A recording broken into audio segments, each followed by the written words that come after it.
Next up on our list here is Shavon Revel Jr., 6'2", 194 pounds out of East Carolina with 32-inch arms.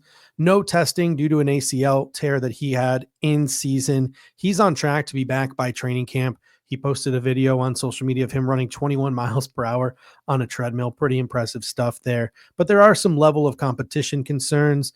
He has had limited reps throughout his career at East Carolina. So this is an upside type of guy, but the upside with Shavon Revel Jr. is absolutely incredible. There are very few guys, I'm not even just talking about this year, I'm just talking about in general, who have the athletic upside to shadow wide receiver ones and are available at the back end of round one. And his injury plus his lack of reps may push him there. This right here, Shavon Revel Jr., this is the prototype. Like, you can get, if you can create an environment to get the best out of Shavon Revel Jr. and make him the best version of himself, you have yourself, like, quite frankly, an all-pro cornerback. Like, that's what you are going to get if you can take that athletic freakness that he has and the intensity that he plays with, and you can sort of give him the reps that he needs and give him the development that he needs. He's a solid tackler who provides big hits and consistent finishes. He can play man. He can play zone. He can be guilty of playing overly physical, and he can get grabby in coverage. And now he was flagged 11 total times in under 900 career snaps at ECU, but forced 3 interceptions and 12 pass breakups while only allowing 28 receptions over the last 2 years. Only 38% of his targets in 2024 were completed, with 2 of them being intercepted. This is a very, very high ceiling prospect that I don't think a lot of people are talking about because of his injury. If he didn't get hurt, right, this is a guy who might be going in the top 15 picks. Very well could be. I mean, this is the length you dream about for an ideal boundary corner, right? And the wingspan, almost 80 inches on the wingspan, 6'2", 195. You mentioned the arm length, 32.5-inch arm length.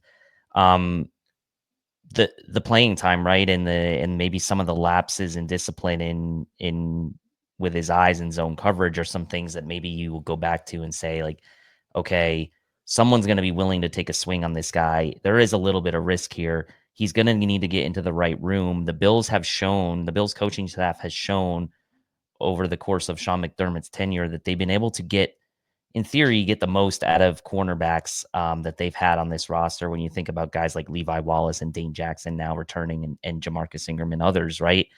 This is a position group where they've really squeezed the most out of guys.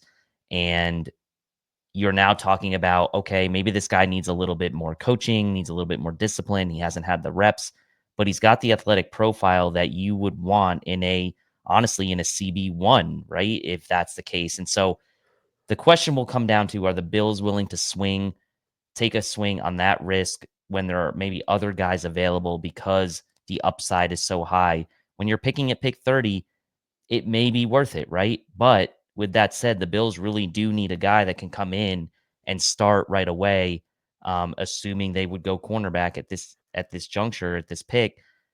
That's going to be a tough call, I think, for Brandon Beane on draft night. But the upside, I certainly wouldn't be mad if the Bills decided to go that route.